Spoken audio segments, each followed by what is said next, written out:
తెలుసుకోవాల్సింది ఏంటండి, ఏది నిజమైన వాక్యము, ఏది అబద్ధ వాక్యము.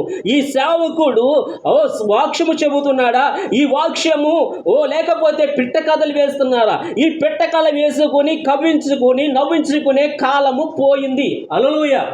ఈ నవ్వించుకునే కాలము పోయింది. యెజబెల్ యొక్క బోధ పోయింది. యెజబెల్ యొక్క బోధలు ఉంటే మనం నరకమునికి వెళ్ళిపోతాము. ఏలియా యొక్క వర్తమానములో ఉన్నాము మనము. హల్లెలూయా. ఏలియా యొక్క మాట వింటే నిత్య జీవము ఉన్నది. ఏలియా రోషము కలిగిన వాడు. ఏలియా దేవుని యొక్క వాక్యమునకు నిలకడగా ఉండే ఏకైక ప్రవక్త అతడు. హల్లెలూయా.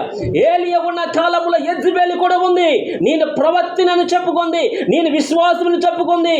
అనేక మందిని ఇశ్రాయేలును తన తట్టును మలిపించుకుంది యెజబెల్. హల్లెలూయా. కానీ నిజమైన సేవకుడు ఉన్నాడు ఏలియా. అతడు రోషము కలిగి నిలబడినవాడు. హల్లెలూయా. అందరినీ కూడా బయలు దేవతలందరినీ కూడా సవాలు చేసి ఉన్నాడు. అందరూ కూడా సవాలు చేసి ఆయన ఏం చెప్పాడని, ఏది నిజమో ఏది అసత్యమో తెలుసుకోమన్నాడు. హల్లెలూయా. ఈ చివరి కాలంలో కూడా మనం అదే తెలుసుకోవాలి. పరలోక రాజ్యము 7 ఆకాశము పైన ఉంది.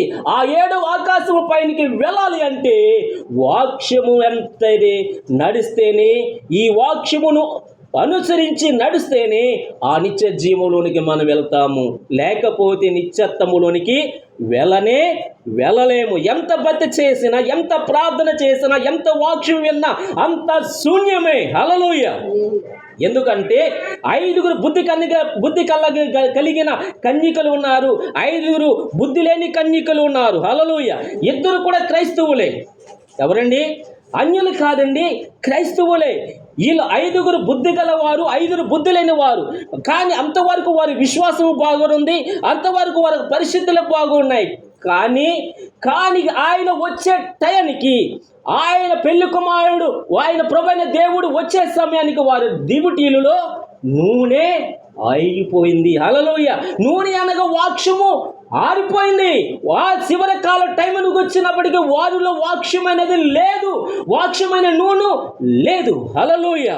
అందుకని వారి కన్యకులే పాటలు బాగా పాడారు, ప్రార్థన బాగా చేశారు, కన్యడితో ప్రార్థన చేశారు, చాలా యథార్థంగా ఉన్నారు. వారు తప్పుడు పనులు ఏమీ చేయలేదు. కానీ ఆయన వచ్చే టయానికి వారిలో ఉన్న ప్రేమ సలారిపోయింది. దేని స్తోత్రం. వారిలో ఉన్న సంఘములో ఉన్న ప్రేమ సలారిపోయిన కారణం బట్టి వారి యొక్క దివిటులు ఆరిపోయినాయి. వారు 5 కూడా ఉన్నారు, బుద్ధి కలిగిన వారు, వాక్యానుసారంగా నడిచిన కన్యకలు పెళ్లి కుమారులను ఎదుర్కొని నిత్య జీవములోనికి వెళ్ళిపోయారు. హల్లెలూయా. గమనించండి, ఈ 2 కూడా సంఘస్థులే, 2 కూడా విశ్వాసులే, 2 కూడా సంఘ బోధలే. దేని స్తోత్రం. అందుకంటున్నాడు మన భిన్నమైన బోధను అనుసరించాలి. దేని స్తోత్రం. ఏది నిజమో ఏది అసత్యమో తెలుసుకుని మన వాక్యమంతటా మనం వెళితేనే నిత్యత్వము ఉన్నది, లేకపోతే నిత్య జీవము మనకి లేదు. దేని స్తోత్రం. ఆయన వాక్యం విడిచిపెడితే ఏమున్నదండి? నరకం ఉంది.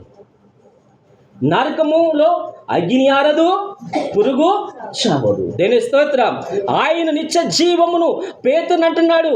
అందరూ కూడా ప్రభువా మీరు ఏమనుకుంటున్నారు అంటే పేతురుని అడుగుతాడు, నువ్వు ఏమనుకుంటున్నాడు? ప్రభు అయిన యేసు దేవుని యొక్క కుమారుడు అయిన క్రీస్తు అనంటే నీవు కూడా అందరూ వెళ్ళిపోయారు, నువ్వు కూడా వెళ్ళిపోతావు. నిత్య జీవమైన నిన్ను విడిచిపెట్టి నేను ఎక్కడికి వెళ్ళగలను అంటున్నాడు పేతురు. దేని స్తోత్రం. ఆయన నిత్య జీవము. చాలా మంది వాక్యమును, నిత్య జీవమైన వాక్యమైన యేసుక్రీస్తును వదిలిపెట్టి నరకానికి వెళ్ళిపోయిన వారు అనేక మందిని చూస్తున్నాం ప్రియమైన వారులారా. దేని స్తోత్రం. కానీ నరకానికి వెళ్ళిపోవడానికి మనం భక్తి చేయటలేదు, కానీ నిత్య జీవములోనికి వెళ్ళటానికి మనము భక్తి చేస్తున్నాము. దేని స్తోత్రం. అందుకని పరలోక రాజ్యము ఆయన మార్గము, మరి ఆయనే మార్గము, ఆయన యేసే మార్గము. ఆ యేసు క్రీస్తు యొక్క మాటలు వింటూ వాక్యమును వెంబడించుకుంటూ ముందుకు సాగిపోయినప్పుడే పరలోక రాజ్యములోనికి మనము వెళ్ళగలుగుతాము. దేని స్తోత్రం. హల్లెలూయా. అలాంటి బోధలు, అలాంటి వాక్యములు నిలకడగా జీవిస్తూ మనము ప్రయాణము సాగిద్దాము. దేని స్తోత్రం. అట్టి ప్రయాణము మనందరికీ కూడా దయచేయునుగాక. ఆమేన్. దేని స్తోత్రం. ప్రార్థన చేసుకుందాం.